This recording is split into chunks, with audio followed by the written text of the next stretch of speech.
weekly webinar series sponsored by the Committee on the Present Danger, China.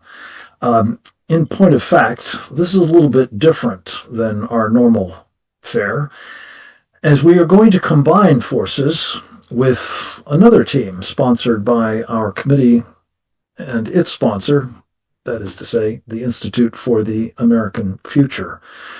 You can learn more about all that is done by that organization and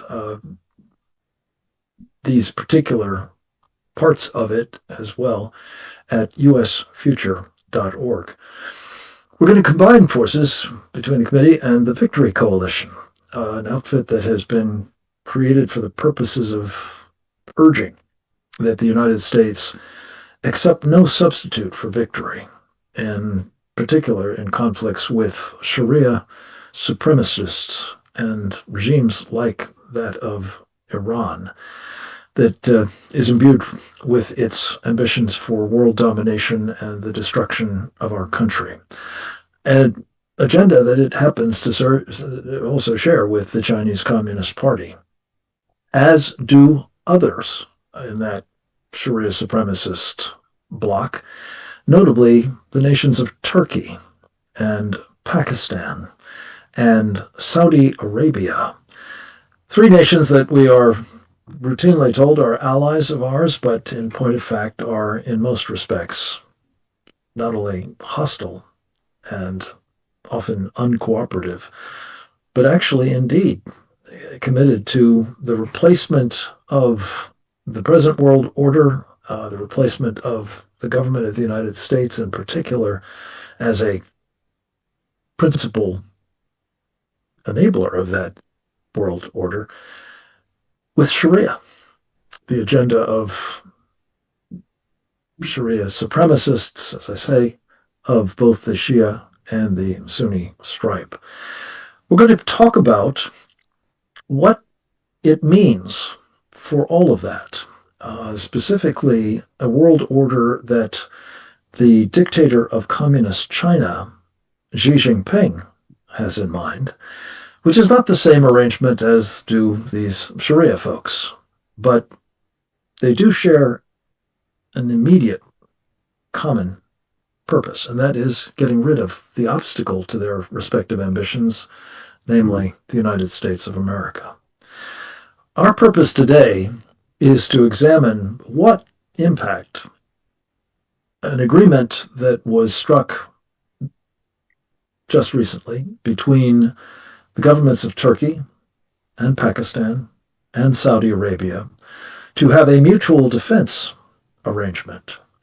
We're going to get different perspectives on the nature of, and especially the improbable durability of such a pact, but specifically what it means for a party that is not yet implicated in all of it directly, but is clearly behind the scenes very much a player, and that would be the Chinese Communist Party under Xi Jinping. The CCP, as we call it, has been very much involved in essentially colonizing those three nations to varying degrees.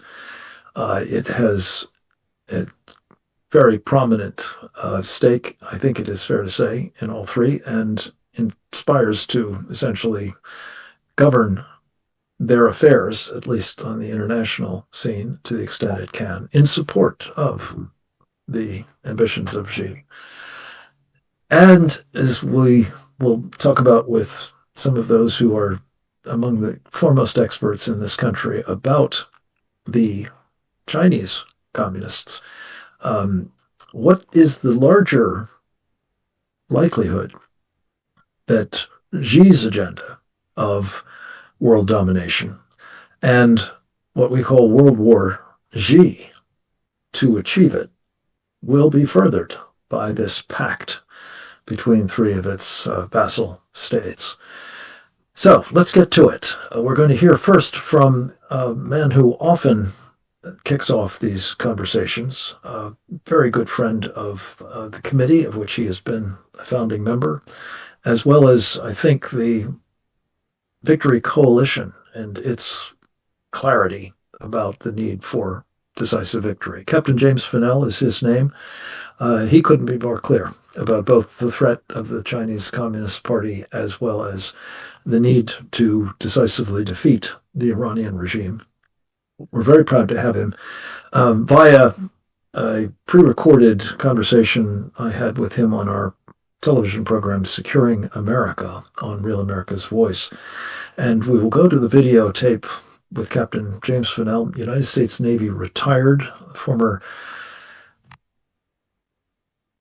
Chief of Intelligence and Information Operations for the U.S. Pacific Fleet before his retirement, and now the driving force behind a tremendously important information sharing Google group called Red Storm Risen. Let's go to the video now. It's obviously something of great concern. I think the president and his team are focused on trying to extend the Abraham Accords. So I'm not sure how that squares with these three nations being in a military, a cooperative alliance together. I think that the president's intentions may be correct. He's looking for something that would be good, but as you point out, there's a lot of risk here. When you look at the Turks, they have aspirations back to the Ottoman Empire, so they remember those days. They want to be a major player in the region. They have had historically very bad antagonistic attitudes towards Israel.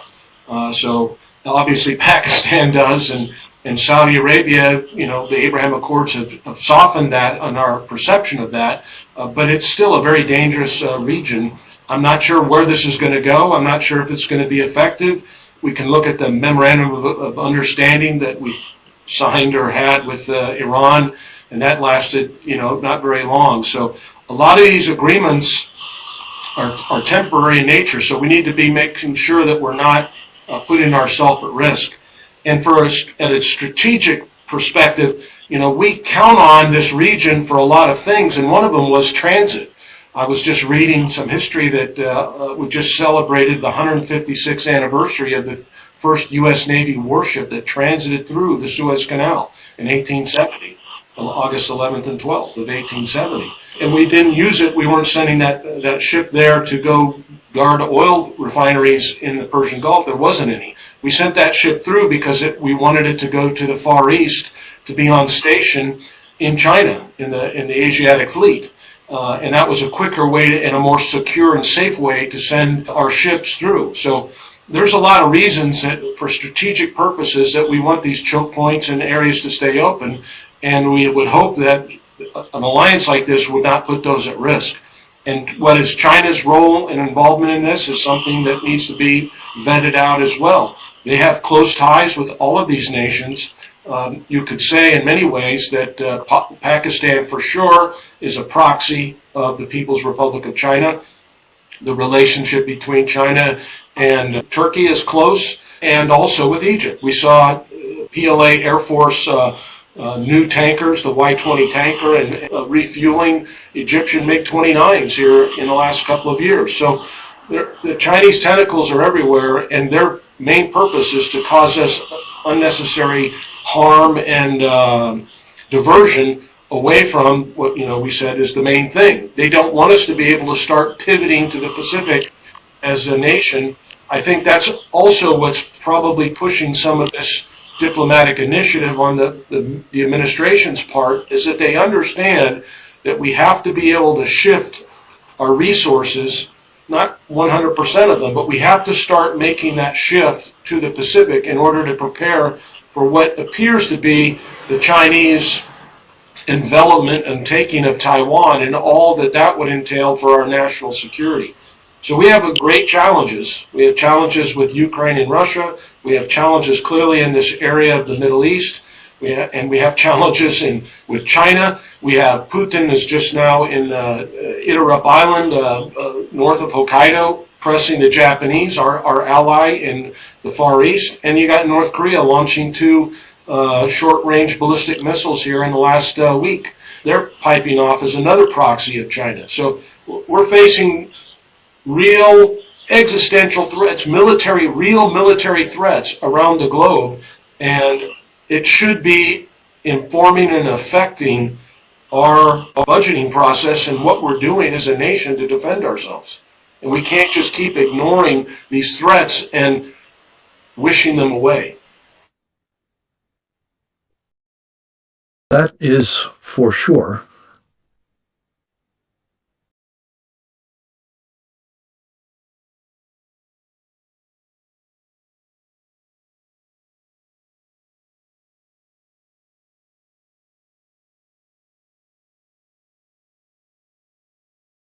Maybe we're having a little technical difficulty there. Can you hear me okay, Oleg?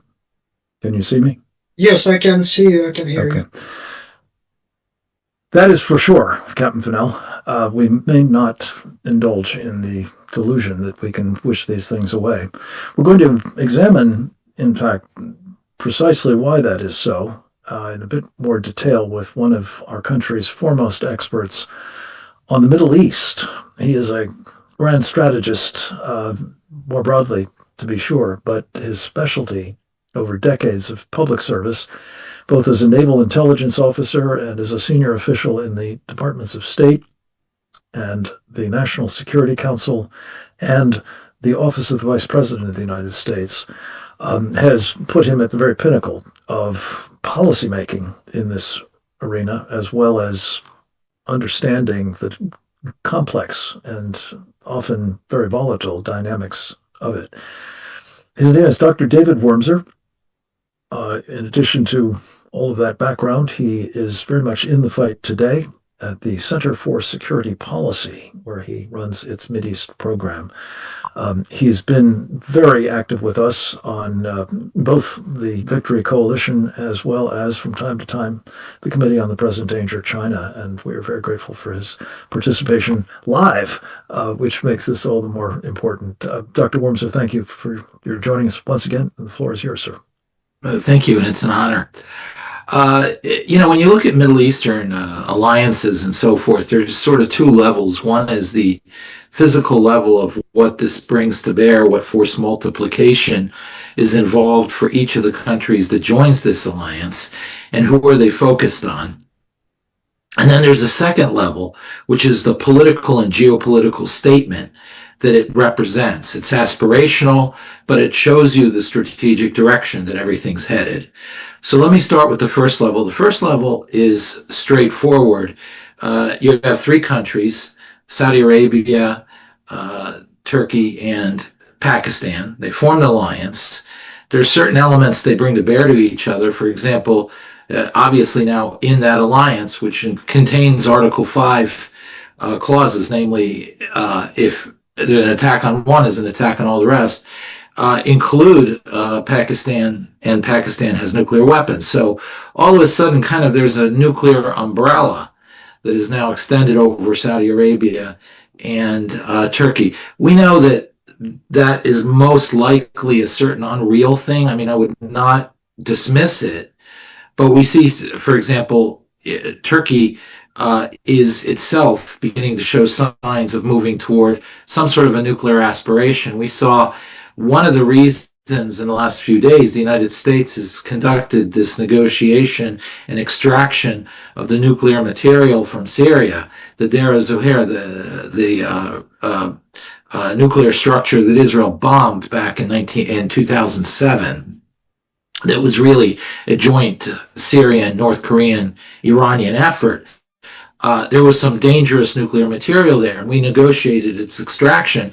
And one of the reasons we negotiated its extraction was the Israelis had picked up that the Turks were sending people there with the attempt to extract it themselves. So this tells you that the Turks have some aspirations beginning to emerge even on that, but that also tells you that they're not fully confident that they have all the access they would want to Pakistan's nuclear weapons. So what I'm trying to say is the force multiplication aspect of these treaties is limited. What matters more is the fact that it allows Turkey to deploy, countries that can deploy and have more power to project. It allows them to deploy ahead of time in a structure. in a war, Saudi Arabia could always ask Turkey to intervene, but Turkey's ability in the context of a war, with an emergency situation, to deploy 100,000 troops to Saudi Arabia to fight alongside Saudi Arabia is very limited. That very few countries in the world have that sort of force protection capability that the United States has so easily displayed all the time. Turkey does not, but Turkey is setting up bases all over the place, has more bases than the United States right now in the Middle East. And from what we can tell, this involves now the deployment of, and there are reports in the last few days, that Turkish air squadrons will deploy to Saudi Arabia. So we're seeing some military capability to this. But I would really focus less on that, because the history in the Middle East of these alliances is somewhat checkered. What's more important is what the strategic context of this is. And it shows that our policy in the region is grounded on obsolete and, quite frankly, dangerous assumptions because they're obsolete. With Pakistan, obviously the primary enemy for Pakistan is India. The second element of Pakistan is, because they're in such conflict with India, they've had a traditionally very close relationship with China. So that's point number one. So there's already an element here of Chinese involvement and a certain anti-Indian element to it. The second element is Turkey. Turkey, we're not noticing, but they're working with China to cobble together the Turkic nations of Central Asia into a belt that connects them to China. It has a certain economic aspect to it, but it is really more than that. It's the Chinese Belt and Road on the Turkish end. It's a strategic axis that is anchored or welded on top of a trade or transit axis. And now the Turkic nations in Central Asia aren't that happy about it. They don't necessarily, just because they're Turkic, want to follow Turkey. And there are some tensions surrounding that, because Turkey is Muslim Brotherhood. A lot of these nations are not. And Muslim Brotherhood, of course, is this dangerous ideological current that seeks the destruction of the West. And some of these countries, like Turkmenistan, I'm not sure about, but Kazakhstan and so forth, they're not so big on that. But nonetheless, this is the strategic game Turkey's playing with China. So we have the Chinese angle to Turkey. The second element of the Turkish angle is India. We in the West have not paid attention to this, but the tensions between India and Turkey are very high, and they have been high for a decade already. When the Indian security services arrested agents of the Turkish intelligence structures trying to foment an uprising among India's Muslims. Now, remember, this is not in Kashmir and Jammu. Jammu and Kashmir, way up in the northwest of in an isolated area in the mountains in the beginning of the Himalayas. This is the 200 million Muslims that are in India. Now, one can only imagine what sort of a destabilizing force trying to encourage an uprising in a civil war that involves 200 million Muslims could involve. One just has to remember what happened in 1947-48, just with the partition, which both sides agreed to, between Pakistan and India, which is really a Muslim-Hindu separation. 15 million people were refugees, 7 million were killed. I believe those, I would check up on that to verify, but we're in that ballpark of millions killed. So one can only imagine how bloody and deadly a civil war that Turkey was trying to foment in India could be. Now, of course, who does that help the most? It helps the Chinese. So what you're seeing is a coalition emerging between China and Turkey, which we look at Turkey as a NATO member. And our assumption of Turkey's strategic utility is obsolete. It's anchored to the Cold War. When Turkey was secular, Turkey was not informed by the Muslim Brotherhood. In fact, it was anti-Muslim Brotherhood. And it anchored the southeast section of the NATO alliance to sort of outflank Russia, Soviet Russia, and separate them at least partially from the Middle East. The other partiality of that was, of course, Iran. So between Iran and Turkey, you essentially drew a line between the Soviet bloc and the Middle East. And that was a key strategic element. But and of course, Turkey was run by a government which looked to Europe. It put both feet in the direction of the West. toward Europe. And what happens now with Erdogan being informed by the Muslim Brotherhood, first of all, his feet are pointed to the east. His feet are pointed back to the Middle East. He sees the Middle East as the future of Turkey. He sees the reconstruction of the imperium of the Ottoman Empire in the Middle East as his natural base. And his enemy, the one that he civilizationally wants to destroy, he doesn't want to be part of Europe. He wants to essentially dominate Europe in an imperial sense, but also in an Islamic sense, which is why Turkey is the single greatest font of illegal immigration heading into Europe. It's a strategy to undermine Europe. So what you see in Turkey is a fundamental strategic shift to being hostile to the United States and being strategically much more aligned now with China. Now that brings us to Saudi Arabia. What's the game here? I think in Saudi Arabia, they are frustrated with the United States. They wanted the United States to go all the way in this war. We didn't go all the way in this war. And they see the United States fickle. The old perfidious Albion that was the moniker for Britain in the interwar period among many of its allies who felt frustrated that they weren't stalwart and resolved in their leadership of a bloc. People hedged. And that's what you're beginning to see now with the United States. Fair or unfair, I'm not criticizing the president, but that is the perception in Saudi Arabia that the United States doesn't really know what it wants, doesn't want to deal with Iran, doesn't want to destroy Iran's regime. What's the relationship with Israel? They see a very powerful pro-Israeli sentiment.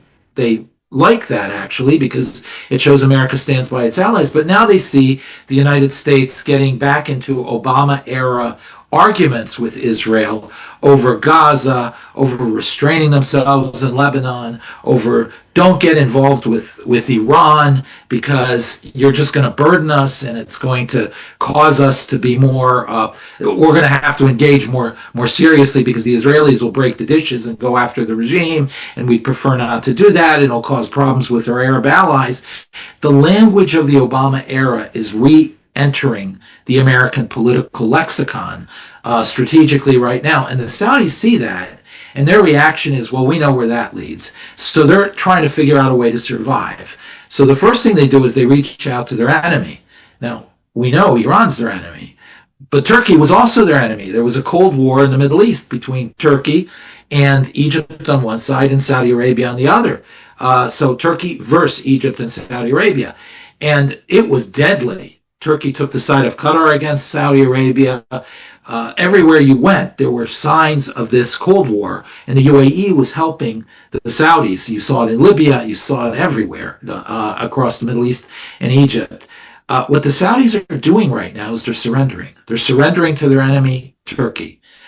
But that also involves, first of all, aligning with Turkish strategic interests, which do involve this alignment with China.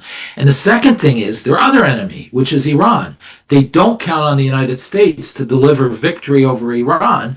They think they're going to be left holding the bag with the poked but not dead bear of Iran. So they now see themselves as exposed entirely to Iran. And they know they don't have the ability to convince Iran directly not to go after them. So what do? They go to Iran's patron, China, and they tell China, look, we're going to give you what you want strategically. Oil at a reduced rate, strategic access to the region. We'll join this alliance with Turkey, and your strategic aims that are being executed or materialized through Turkey. We're going to join all that. We're going to give you what you want, but you have to help us. You have to essentially put the reins on Tehran, on Iran, and you have to pull them back, and you have to protect us from Tehran.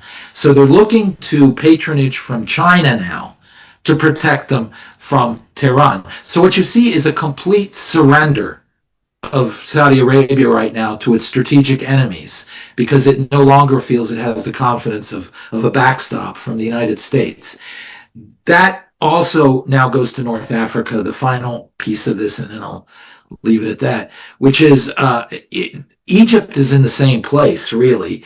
It is in the middle of essentially a Muslim Brotherhood takeover of the country. Assisi doesn't feel he really has the power to resist it anymore.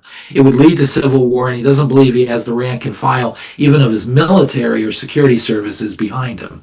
So essentially, he's recognizing the fact that the Egyptian power structures are now effectively controlled by the Muslim Brotherhood, which of course anchored to Turkey, which was his arch enemy. So he too is beginning to cut a deal with Turkey, and you see it by bringing in Chinese troops to do joint exercises. You see it with bending Haftar, the proxy that Egypt had in Libya, against Turkish forces in western Libya. All these now are bending, using a Catholic term, they're coming to Canossa. They're bending the knee to Turkey. And Egypt is beginning to strategically align with China and Turkey. The only problem Egypt has is twofold.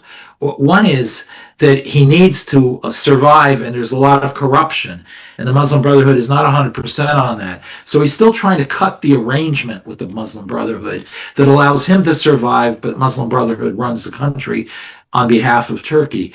The second part of it is I believe it's Article 6 of the peace treaty with Israel, that essentially that says that Egypt can enter into no structure that could potentially commit it to warfare against Israel.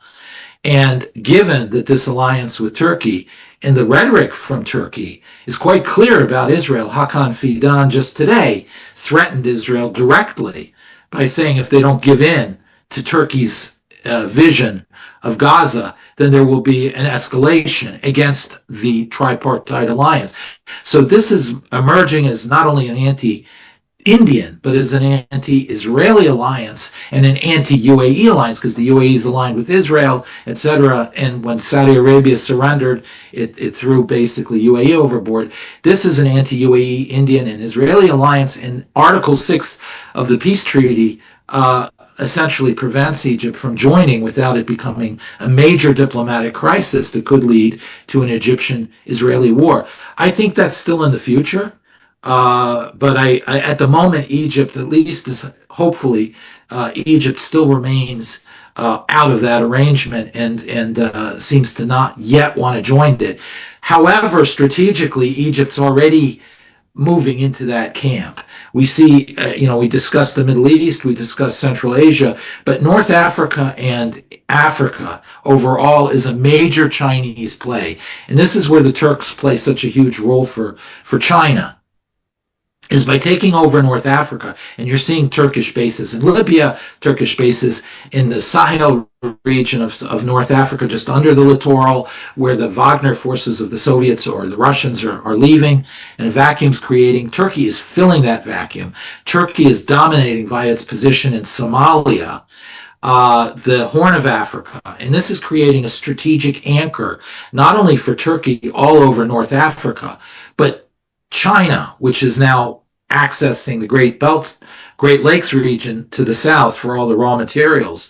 So you see basically an African takeover by China and Turkey that is anchored to that position in that core geography of Sudan, Horn of Africa, and Libya. So this is the strategic pressure on Egypt, and my sense is they are drifting slowly into that camp, and as a result, this is a strategic meltdown for the West. So that's a strategic context I wanted to lay out that I don't think we properly appreciate for this tripartite agreement in the Middle East.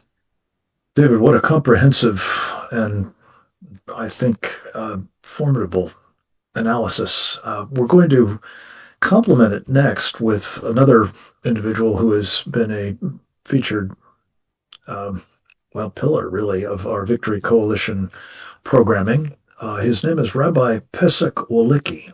Rabbi Walicki is the executive director of a remarkable organization in Israel, Israel 365 Action, a source of innumerable video analyses and other content. He disseminates through both the Israel 365 Action platform and YouTube. He is, in addition, a podcaster with Shoulder to Shoulder and a columnist for the Jerusalem Post. I had a chance to speak with him earlier today for the purposes of both contributing to our Securing America program as well as this webinar briefing. And we're going to go to the video with Pesach Walecki at this point. Thank you. Well, Frank, this defense pact is between three countries that have a history of not honoring defense pacts that they sign. We'll get to that later. I'm not saying that there isn't anything worrisome about this pact, but we have to take it all with a very big grain of Middle Eastern salt. In the initial reporting, the initial Reuters report about this pact when it was announced, it stated that there's no specifics on the commitments each country had accepted, and it's not clear how far their agreement would bind them. And they, in the statements that came out from the various governments right after it was signed, it was full of hedging, where they were saying, well, this isn't, there's nothing offensive about this, this is only defensive, it's not offensive, and it's not directed at any specific country. There was a lot of hedging going on. And it leads one to the question of what this pact actually is. Like, what are they actually committing themselves to? So that's one aspect of it. And that would bring us into any of the potential, minutia in the pact. But what you're pointing to is a larger issue. I still think it's a very dangerous thing. So number one, it's deliberately vague. Number two, Pakistan and Saudi Arabia actually already signed a mutual defense pact back in September 2025. So correctly understood, and I saw a few analysts who pointed this out, this is really Turkey joining the already existing Saudi-Pakistani defense pact that already existed. Now, the reason that's significant is that since the signing of the Saudi-Pakistani defense pact, which was supposed to be kind of like NATO Article 5 style mutual, mutual responsibility. If, one is attacked, both are attacked. That's what it was supposed to be. And Turkish Foreign Minister Hakan Fidan, after they joined this three-way pact, made a point of stating that this is just like NATO Article 5. He wanted to say that. But from the end of February, when the United States and Israel launched Epic Fury or Roaring Lion, depending on which country's name you choose, ever since they launched the war against Iran, Saudi Arabia has been under attack by Iran intermittently, more intensely earlier in the war.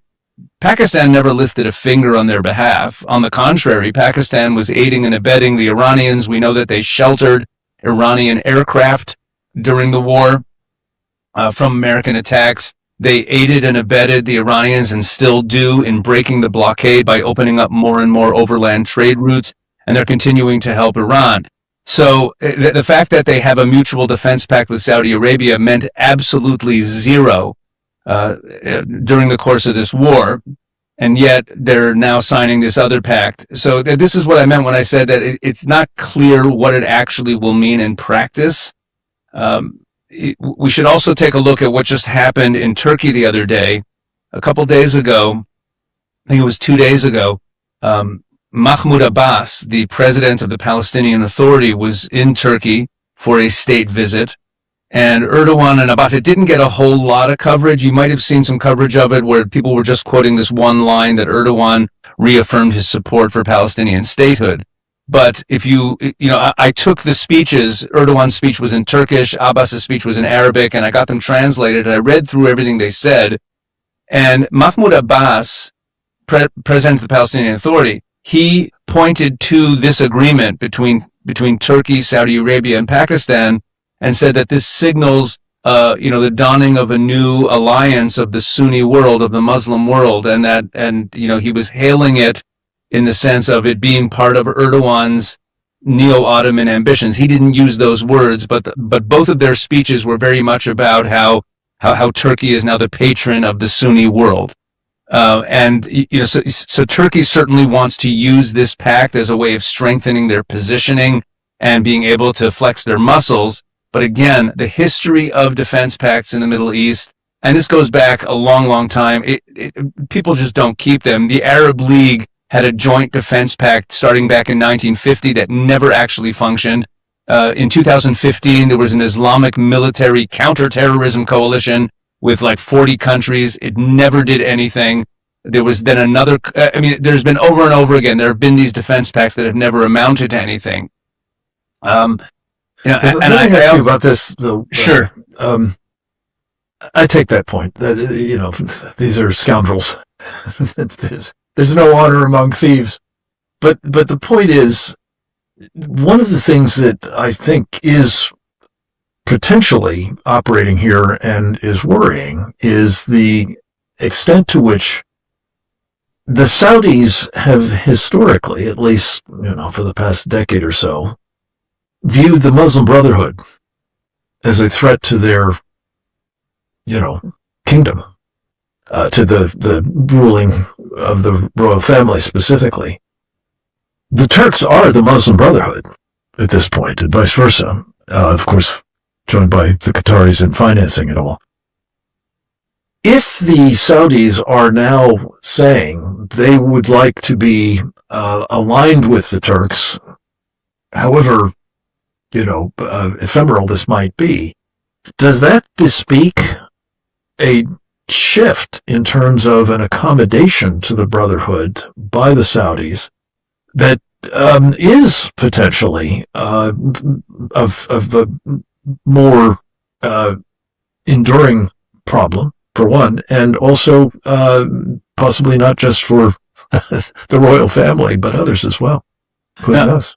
No, I don't think it speaks to any kind of shift at all. The Saudis have, despite the fact that they officially banned the Muslim Brotherhood, and that's what you're pointing to, they also for years have been backing a Muslim Brotherhood militia in Yemen against the Houthis. I mean, they actually fund a Muslim Brotherhood group there. The Saudis have always played a double game with this Muslim Brotherhood stuff. Look, they don't fear the Muslim Brotherhood because they disagree with the Muslim Brotherhood's fundamental ideology. No. They banned the Muslim Brotherhood because the Muslim Brotherhood sees all Arab governments, all independent state governments as illegitimate, and they view the Saudi royal family as illegitimate, and they're worried that the Muslim Brotherhood will destabilize that. And that's where we have to look if we're going to bring in the China piece, because even though all of these three countries, Saudi Arabia, Turkey, Pakistan, all have working relationships, let's say, with the Chinese, with Pakistan is at a different level. The Pakistani government is in significant debt to the Chinese. I think something like around a quarter of Pakistan's national debt, or what they owe to the Chinese Communist Party. When I mentioned before that they opened overland routes into Iran to break the Trump administration's blockade, the American blockade on Iran, that was really at the behest of the Chinese. The Pakistani foreign minister actually said, Ishaq Dar, he actually said out loud a few months ago that when they proposed, when they worked as mediator, getting that first ceasefire and then working as mediator between the Americans and the Iranians, he said out loud on the floor of the Pakistani parliament, in Arabic, of course, that every move that he made was coordinated with Wang Yi, the foreign minister of the Chinese Communist Party. Meaning the mediator between the United States and Iran was actually the Chinese Communist Party through their agent, Pakistan. Pakistan is kind of owned by the Chinese Communist Party. So if they're part of any deal, it is only with the rubber stamp, with the approval of the Chinese Communist Party. So we certainly have to view this through that lens. And that brings us to what I believe is the real target of this alliance, because I don't think it says anything specific to Israel. I mean, these are all countries that Israel has has bad relationships mostly with, but understands them, and they understand where Israel is. It's not going to change Israel's behavior. It's not going to change their behavior vis-a-vis Israel. I think it has a lot more to do with India, because all three of these countries view India as an adversary. Pakistan, we know certainly the history, but a lot of people don't realize that in the war that took place in 2024 between Pakistan and India, which was overshadowed by other wars going on, but there was a war, the Turks actually had personnel on the ground in Pakistan fighting with the Pakistanis against the Indians. A number of Turkish personnel were actually killed in an airstrike by India. There are very bad relations there. Turkey is very vocal about supporting Pakistani claims on Kashmir, meaning that's a long-standing source of tension. And we know, of course, that India's primary adversary, besides Pakistan, to its west, is, of course, the Chinese Communist Party. So we certainly have to view it through that lens. And I think that this alliance was trying to isolate India a little bit more. Also, India has grown much closer to the state of Israel. Lost in the shuffle of the beginning of this Iran war is that 2 days before the war launched, Modi was in Israel, spoke in the Knesset, signed 16 agreements in various areas of trade and even defense and security with the Israelis. So there's a growing alliance between Israel and India, which the UAE is also a part of. The UAE is no friend of these three Muslim nations either. So I think there's definitely a signal in this deal that these countries are binding together in some way. But I'm going to go back to the caveat that I raised before. Deals like this never seem to get honored. It's one of the features of these dictatorships, these totalitarian mobsters, is that they don't keep deals. Look at China and Russia and Iran, who all had these mutual defense pacts also, and neither China nor Russia lifted a finger to help Iran, militarily during all the wars that Iran has been fighting over the last year, whether it's the 12-day war or this war. So I'm not so concerned that this actually will ever come to pass, and that NATO Article 5 type of commitments will ever be kept in a deal like this. I think it's more of just a flexing of muscles. There's also a signal to the Americans that the Saudis continuing to play their game of constantly drifting in and out of the American orbit and reminding the Americans all the time that they're not fully in their camp. I think that might also be part of this. It might be a signal to the Americans that regional actors here in the Middle East are no longer trusting American security guarantees. It's a way of trying to send that signal. It's not like the Saudis expect the Turks and the Qataris to really come to their aid. But let's also throw this in.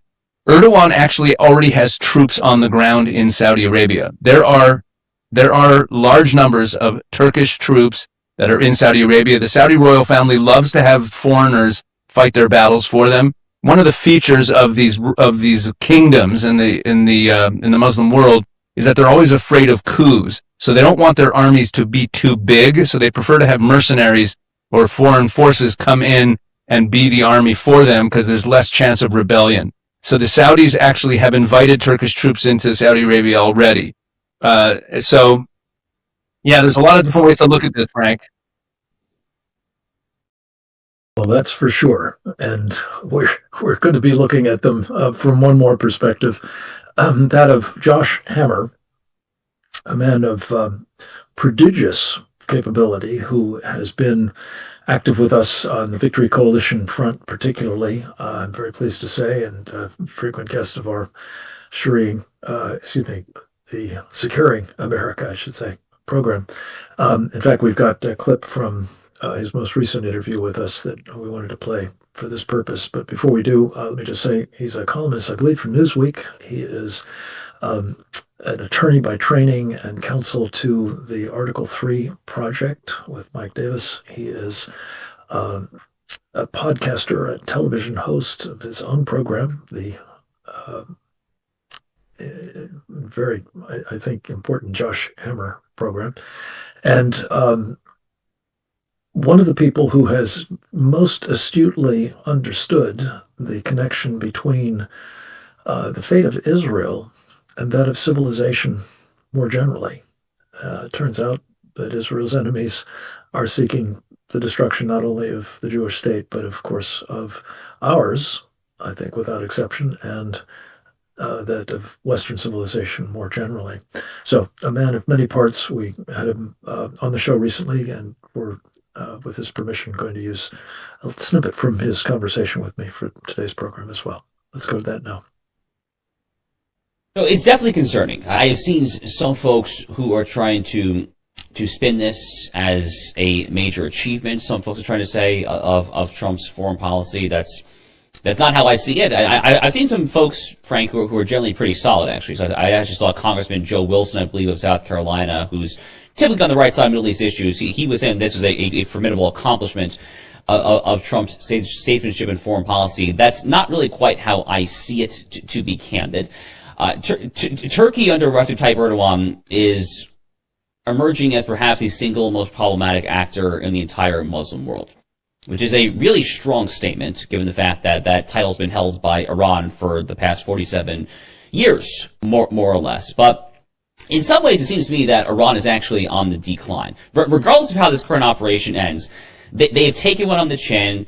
Their broader network, whether it's Hezbollah in Lebanon, Hamas in Gaza, etc., their proxies are not as formidable as they were as recently as 3 to 5 years ago. Turkey really is the ascendant Islamist power in the region. And they're not just a Muslim power. They are an Islamist power. Erdogan is just as, if not more prolific than his co-religionists, his contemporaries in Doha and Qatar when it comes to financial sponsorship of Hamas and the Muslim Brotherhood worldwide, when it comes to promotion, dissemination of their toxic ideology, and just fan the flames of, at times, violence. To say nothing, of course, of his horrific authoritarianism at home. Turkey is the number one jailer of journalists in the entire world per capita, just to give you an example. Pakistan is a country that has a myriad problems of its own. They've been exposed numerous times. They've been trying to have this whole mediation role, trying to mediate between the United States and Iran since Epic Fury was launched with the decapitation strike on February 28th. And it turns out that Pakistan, we now know,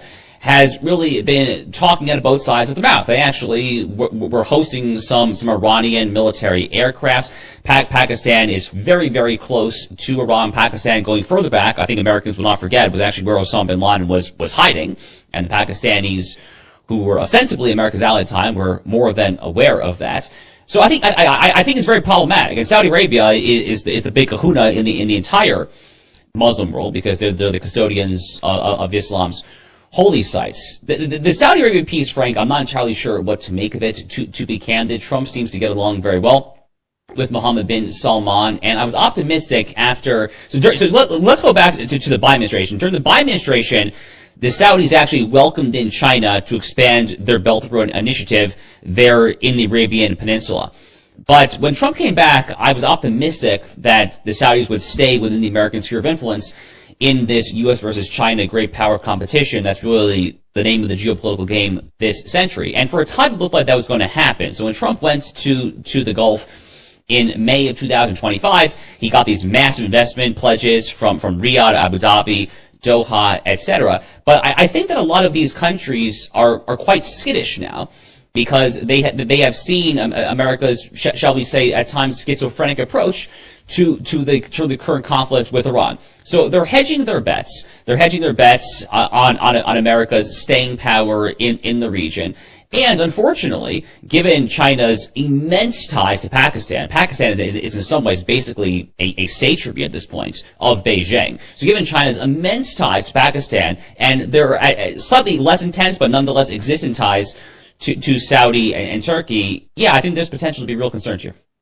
I don't actually really know what's happening currently in Riyadh. It's very hard to tell, frankly. A lot of the reports that I read seem to indicate that on the one hand, bin Salman was egging on Trump to finish the job, to go hard. At one point, just over the past month or so, looked at the Saudis actually were teaming up with the United States on airstrikes on Iranian militias operating in Iraq. And then on the other side, out of the other side of their mouth, yes, they are teaming up with Erdogan, who is the number one or number two funder of the Brotherhood, the same Brotherhood that is ostensibly banned within the Kingdom of Saudi Arabia. So it's very hard, frankly, for me at least, to figure out what exactly is currently going on with the Kingdom of Saudi Arabia. But it's not great. It's not great that they are allying like this with Turkey and Pakistan, which are both very problematic countries. China is America's biggest enemy of the century. There is no doubt about that. I like to joke on my own show, Frank, that China is our first, second, third, and fourth gravest threat this century. And yeah, I think that there is something to be said for this red-green alliance, this Marxist-Islamist alliance, happening not just here in the United States, where it's definitely happening, that's Mamdani, al-Sayed, et cetera, but now it's happening, it seems, to an extent on the geopolitical chessboard, with the biggest communist country in the world, the most formidable one, the Chinese Communist Party, the People's Republic of China, and then this new axis of Pakistan, India, and Pakistan, Turkey, and Saudi Arabia. So there's potential very much to be concerned. There is reason to be concerned. I think that's the takeaway from all four of these very important presentations. I'm delighted that we still have, I believe, Dr. Wormser with us, and I would like to summon him forward for a bit of Q&A with me. I want to start with a proposition. And the trouble with history, of course, is that when you're in it, you may not recognize that it's being made around you. And I think this may be one of those times. Obviously, there have been enormous dynamic developments in the Middle East in the past 2 years, and more in the offing, I think it's fair to say. But David, one of the things you and I have talked about on and off air that I'm interested in exploring here is this nexus between the Chinese Communist Party and bad actors in the Middle East, including bad actors that we are insistently told are actually allies, NATO and major non-allies, for that matter. And I'm wondering because for quite some time, as I think I mentioned earlier, our Committee on the Present Danger China has been describing Xi Jinping as a strategic arsonist.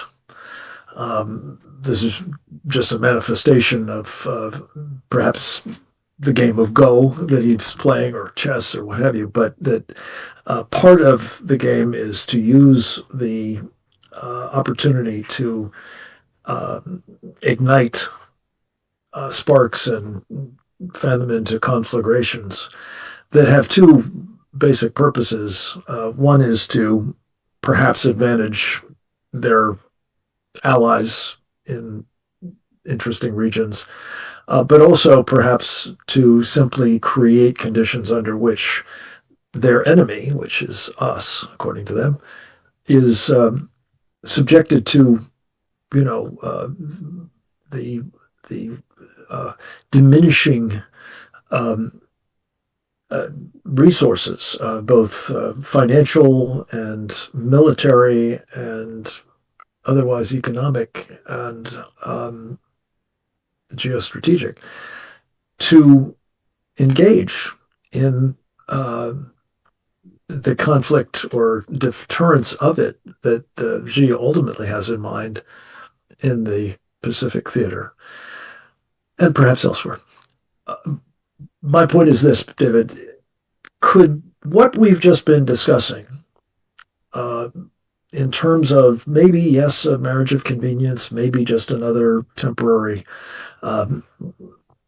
mutual defense pact that is of no enduring importance, but nonetheless suggests that, as I think you were contending, American power is on the wane in the Middle East, and there's a vacuum to be filled, and China, with its friends, intends to do that. That could move us further in the direction of what I think of as World War Xi, and make more likely the seizing of the day that Xi seems to be poised to do vis-a-vis Taiwan and perhaps other friends and allies and interests of ours, including maybe even us, possibly even here at home at the same time. Your thoughts, sir? Well, no, absolutely. I think it's well said by you right now. That look, the strategy is there's a misperception that strategy is a military question, and I think in this context there are military elements to strategy always, and we can look at the military structure of this alliance, but there are other major elements of strategy here that are, for example, cultural capital. Does your nation possess the cultural self-confidence? And what we see is in a Middle East context, I mean, we're not going to get into here in this panel now about the attack on American culture in America by agents of China and using Hollywood and other things. But, the Iranians said the quiet part out loud in 1979 when they called Israel the little Satan and America the great Satan.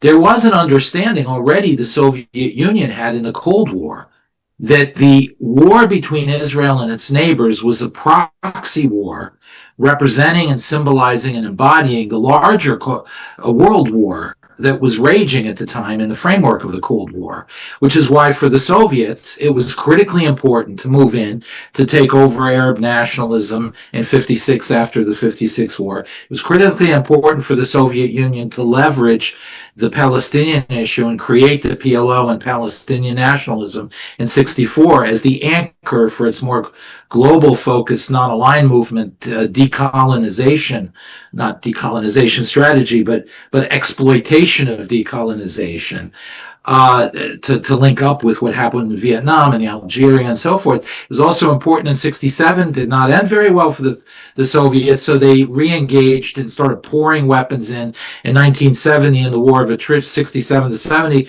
also failed, so they put a lot into the 73 war, and the 73 war was a major event in the Cold War, as then later was the 82 war, because the 82 war both took care, on one level, of setting the stage for the technological proxy war between the Soviets and America, with Israel's taking out the whole air defense system of Syria and so forth in the Baikal Valley, but also destroying the non-aligned movement decolonization strategy of the Soviets. So all along, the Soviets understood that the Arab-Israeli was at the core element of the larger global Cold War, that the Iranians then marched in, and of course derived in part from that cesspool of Soviet politics and Soviet subversive warfare. The Iranian Revolution emerged from some of these structures, and of course they said the quiet part out loud, that Israel is part of the satanic structure that they're going to destroy.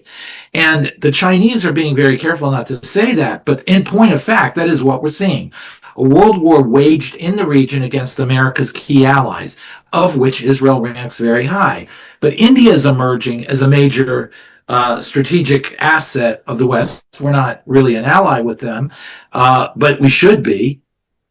And so you're seeing the great effort now being made to destabilize that. You're seeing the effort being made to destabilize American allies everywhere, whether it was Saudi Arabia, whether it was Egypt. So all along, China has been waging this subversive warfare in the Middle East, against Western cultural capital, civilizational alliances.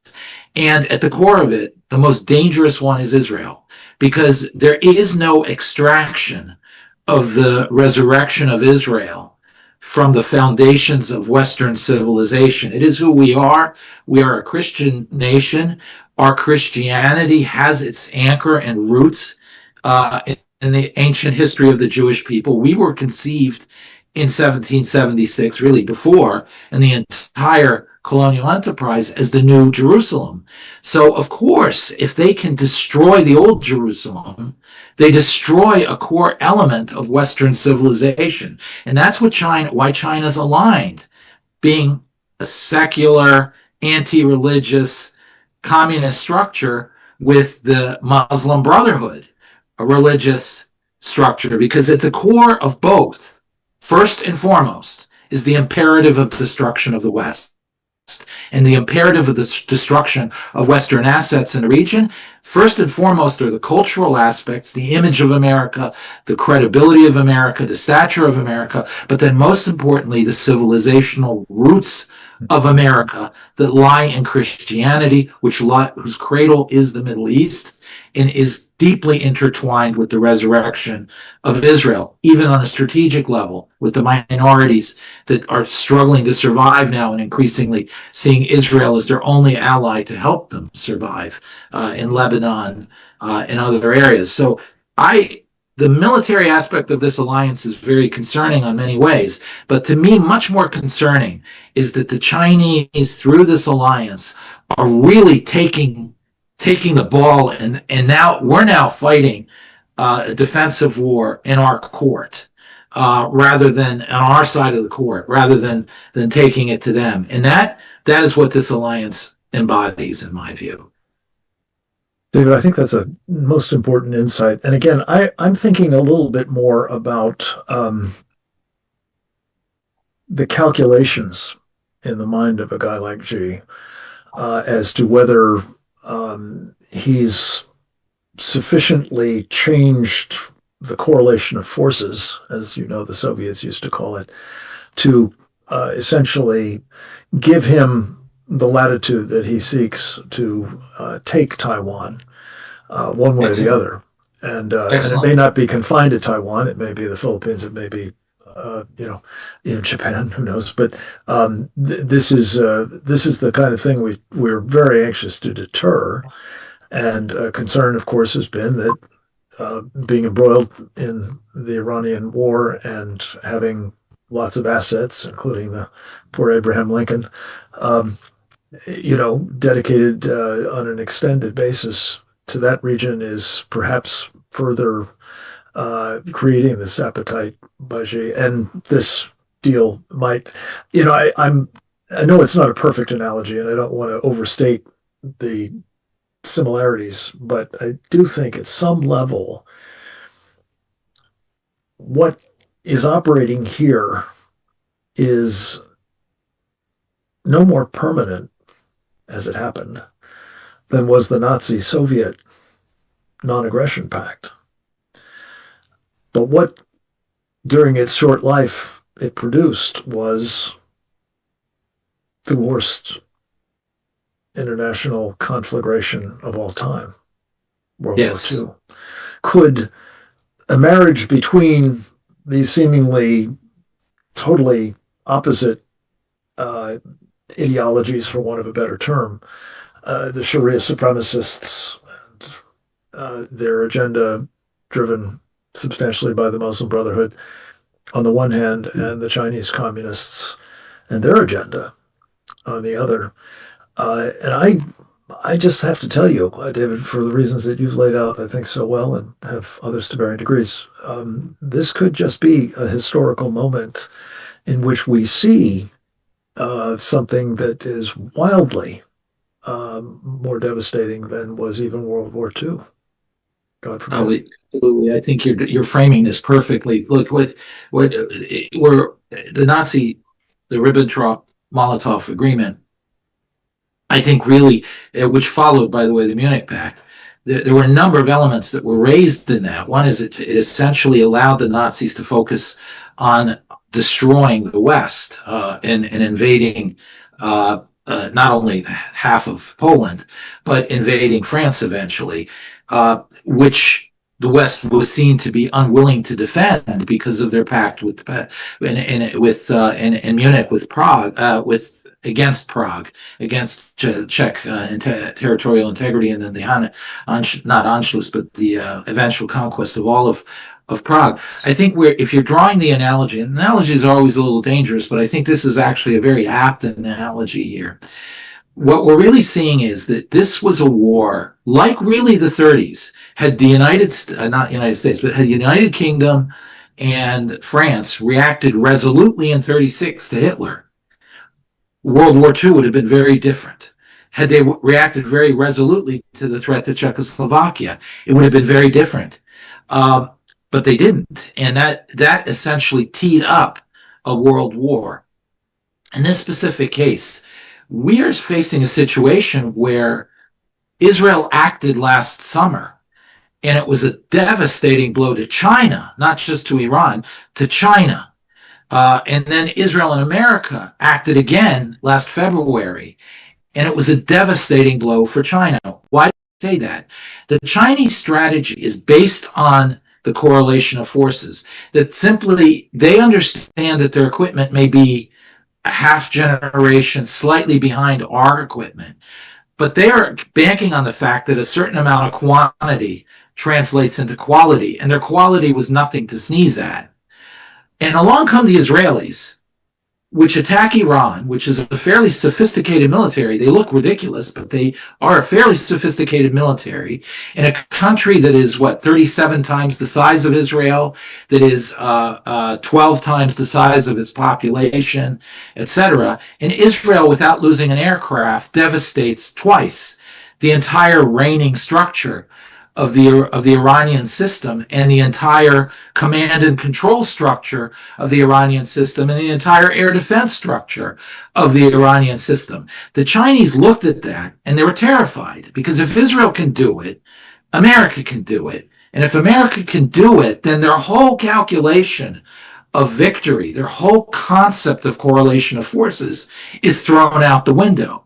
So in actual war, what happened last summer and last February did more to convince the world and China that it is useless to try to challenge the West militarily. However, the way the war ended in both last summer and now, which is pull the plug before victory, to not follow through, to see the West engage in a self-destructive, agonizing debate over the insurmountable costs of the war, when we're talking $1 a gallon gas and 17 of our best and finest that had to pay the price, but still for destroying one of our, if not one of the greatest ideological foes, certainly the country that has claimed more American lives than anybody else since Vietnam, to destroy them at that cost was really an astonishing thing nobody could have predicted. And yet, they're the Chinese seeing the old patterns of the United States that led us into a position of weakness in the Middle East. The Obama-type assumptions and policies reemerge in the war after, in the diplomacy afterwards. And as a result, the Chinese are taking heart now. They don't believe the West has the will to follow through. So again, since strategy is more than just military, the military was answered. They know in a direct confrontation, if we start first, if we preempt, we can essentially shut them down, and their great numerical advantage doesn't matter. But they see our will as waning, our ability to maintain our position as a superpower waning, our willingness to follow through on the initial attack with a going for the jugular as absent. And as a result, this moment in history, which could have turned into a counterfactual history of what would have happened in 1935, 36, 37 with the remilitarization of the Ruhr and so forth, we were going one way where the West did it right this time, and now we've swerved and veered into the other direction, and the Chinese are beginning to think that actually, in terms of where it really matters, force, strategy, and will all combined, they have the upper hand. And that means it tees it up for exactly what happened in the Molotov-Ribbentrop Agreement, or what, frankly, led to the Molotov-Ribbentrop Agreement. Hitler knew he didn't have the power, but he saw that the West didn't have the will. And then he used it to take Czechoslovakia, take the Škoda Works, take their whole industrial structure, which was the most advanced military structure in Central Europe at the time, add to it their economy, then go after Poland. So really, it's a very apt analogy. David, you know, the other piece of this that you're deeply versed in, particularly in the Middle East context, but I think, again, you're a grand strategist with a global understanding as well. And I think most of us just don't think this way. But so many of the people that we're up against now are products of, if not fairly still close to, the life condition of subsistence societies in which the calculation of power, who has it, who's aspiring to get it, what the chances are they will, who will prevail if they try, and so on, are matters of life and death, day in and day out. You know, the old line about when the elephants are stomping around, the ants get crushed. Well, the little people can suffer immensely. And so their ability to sort of be attuned to these subtle changes in relative strength are very significant. And I'm just mulling if that's so, and the Chinese on their side of the world and the various jihadists on the other are making these kinds of calculations, as you and some of our panelists alluded there are to. these sociological elements. I mean, you know, you go to Cairo. But just let me finish this thought, if I may, David, because what I'm really trying to get at here is, in each of these cases, when they sense weakness, as you've been just describing, they're, in the case of the jihadis in particular, they're canonically ordered to redouble the effort to make the infidel feel subdued, right? And I think this is true generally of thugs, certainly of the Chinese communists as well. So these even subtle perceptions can be highly consequential, can they not? Completely. No, absolutely. Absolutely. You know, we don't understand how good and graceful the American people are, and how we don't believe power is inherently a moral purpose. Power is an instrument, and it's used wisely, it's good. If it's used out of bounds, it's bad. It's not itself a moral condition. For much of the rest of the world, it is a foundation of morality, or what is really the absence of morality. You know, you go to Cairo and you compare it to New York, two cities who roughly have the same massive populations. Well, but New York is a nation of 16 million people, all of whom count. When you go to Cairo, a huge amount of the population doesn't really exist. I mean, they're living in the graveyards in the city of the dead because they have no houses. They live scrambling in the trash heaps to collect food and any belongings they need to survive. These are people who live at the edge. And in societies like that, power is what makes you matter. Power is what makes you a part of society. These others are living at the edge invisibly. So power becomes itself a major factor. But the second thing is the ideologies behind a lot of these movements demand absolute power. They're totalitarian. They seek to destroy society in order to build a utopia.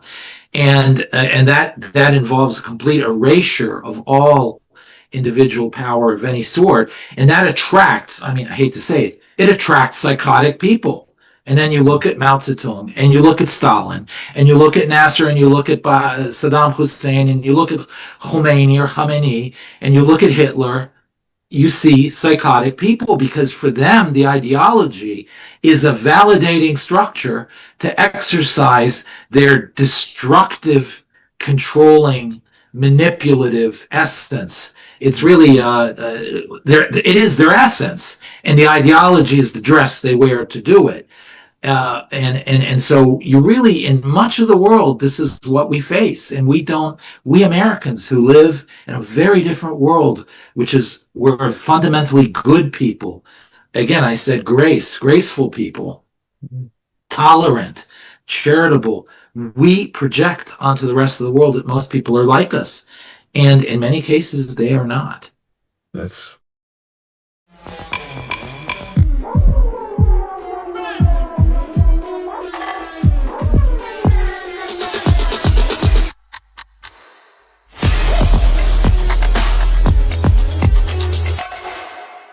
for sure.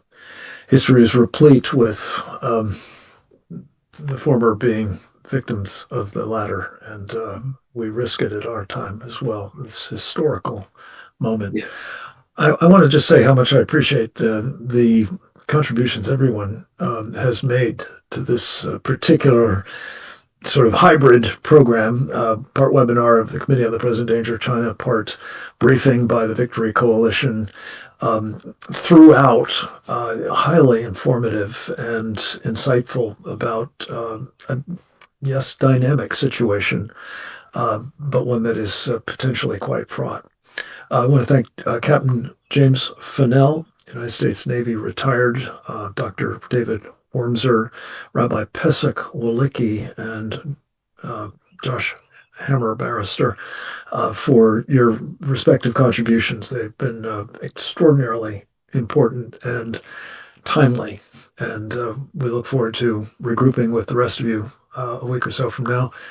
In the meantime, I hope you will stay well and that you will be doing your part by taking this information when it is available in a finished form shortly, thanks to our colleague Oleg Abashian, and also Justin Johnson of our Securing America program, to make it available to your circles of influence and otherwise bring it to the attention of people who represent you, ideally, and who have a need to know about the challenges that we've discussed and the importance for America of countering misperceptions and threats before they metastasize. With that, we'll say God bless you all. God bless America. Over and out.